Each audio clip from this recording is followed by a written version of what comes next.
శ్రీ గురుభ్యో నమః. నమస్కారం. మనం పెద్ద పండగగా జరుపుకునేటటువంటి సంక్రాంతిలో మూడవ రోజు కనుమ లేక కనుము అనేటటువంటి పేరుతో జరుపుకుంటూ ఉంటాం. ఇది పూర్తిగా పశువులకి సంబంధించినటువంటి పండగగా మనకు కనపడుతూ ఉంటుంది. ఇది కృతజ్ఞతావిష్కరణ అంటే మన మనస్సులలో మనం ఇలా బతకడానికి అనుకూలంగా మనకి అన్ని రకాలుగా సహకరించినటువంటి సమస్తానికి కృతజ్ఞతని తెలియచెప్పడంగా ఈ కనుమ పండుగ మనకుంటుంది. మానవుడు బతకడానికి ప్రధానంగా అవసరమైనటువంటిది ఆహారం. ఆ ఆహారం మనం తయారు చేసుకోవడం, ఆహారం పండించటానికి పొలంలో పనులు చేసినటువంటి పశువులకి, ఆ పశువులని మళ్ళించి అంటే పశువులకి కాపలా కాసి వ్యవసాయం చేసినటువంటి రైతులకి, రైతు కూలీలకి లేక పాలేర్లకి, ఆ తరువాత ఇళ్లల్లో ఉండేటటువంటి ఇతర జంతువుల్ని పెంచుకుంటే అంటే గొర్రెలు మొదలైనటువంటి జంతువులు, కోళ్ళు మొదలైనటువంటి జంతువులు, వీటన్నింటి పట్ల కూడా కృతజ్ఞతని ప్రదర్శించుకునేటటువంటి ఒక రోజు, ప్రధానమైనటువంటి రోజు ఈ కనుమ. ఈ కనుమ రోజున సంక్రాంతితో మనం పండుగ వేడుకలు చాలా వరకు అయిపోయినాయి. కనుమ రోజున ఇంట్లో ఎటువంటి ఆర్భాటమైన పనులు ఉండవు.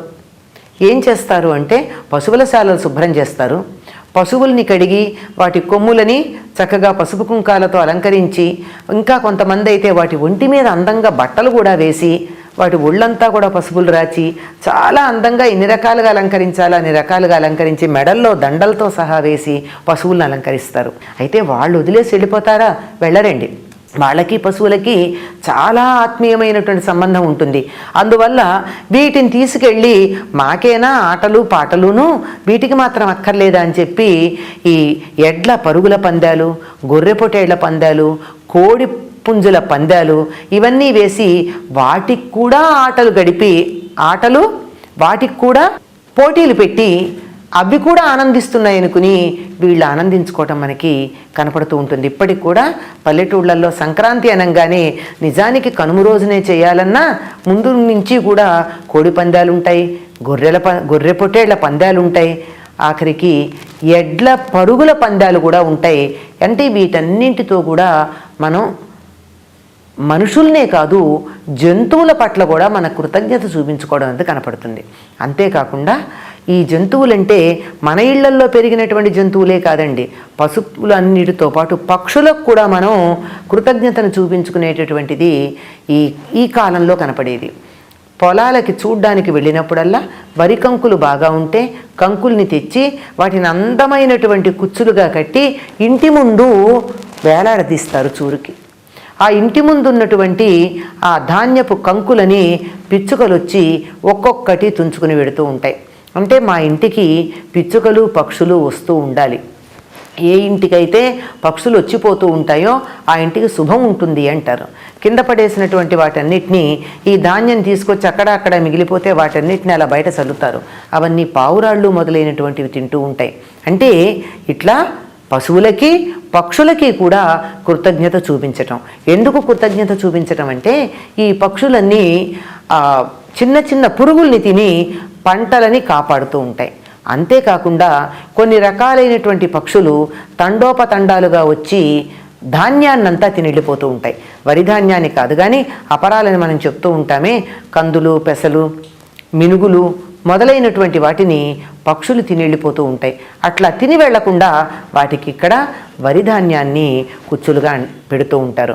ఇది కొన్ని ప్రాంతాల్లో ఇంకా మనకు కనపడేటటువంటిది ఏమిటంటే, ఇది కనుమ నాడు ఈ వరి కంకుల యొక్క కుచ్చుల్ని దేవాలయంలో వేలాడగట్టడం అనేది ఒక ప్రత్యేకమైన క్రియగా చేస్తారట.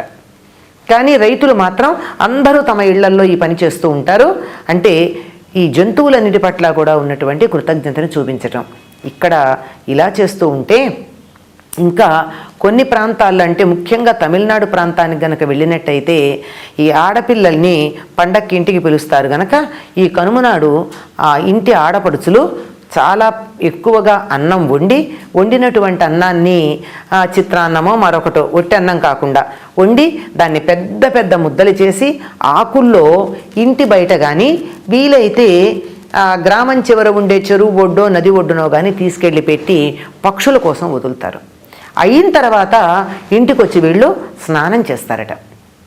తమ ఇంటికి క్షేమం కలగడానికి అమ్మాయిలు ఇలా చేశారు గనక ఆడపిల్లల ఆడపడుచులు వారికి బట్టలు పెట్టి అన్నదమ్ములు సన్మానం చేసేటటువంటి బహుమానం చేసేటటువంటి పద్ధతి కనపడుతుంది. ఇదంతా కూడా ఏమిటి అంటే ఆ పక్షుల రూపంలో పితృదేవతలు వచ్చి తిని పెడతారు అని వాళ్ళకి నమ్మకం.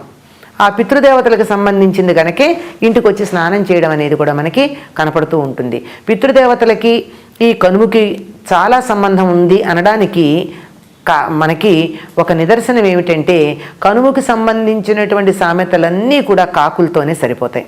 కనుము నాడు కాకైనా మునుగుతుందని, కనుము నాడు కాకైనా ఊరొదిలి వెళ్ళదని, కాకైనా కదలదని సామెతలు ఉన్నాయి. అంటే అందరూ తప్పనిసరిగా కాకి కూడా స్నానం చేస్తే మనుషులు స్నానం చేయరా? భోగినాడేమో అభ్యంగన స్నానం చేస్తాం, కనుము నాడేమో మామూలుగా తల మీద స్నానం చేస్తాం. తల మీద స్నానం ఎప్పుడు చేస్తారండి? ఏదన్నా వ్రతం నియమం ఉంటేనో లేకపోతే పితృకార్యాలు ఉంటేనో అభ్యంగన స్నానం చేయకుండా తల మీద నీళ్లు పోసుకుంటారు.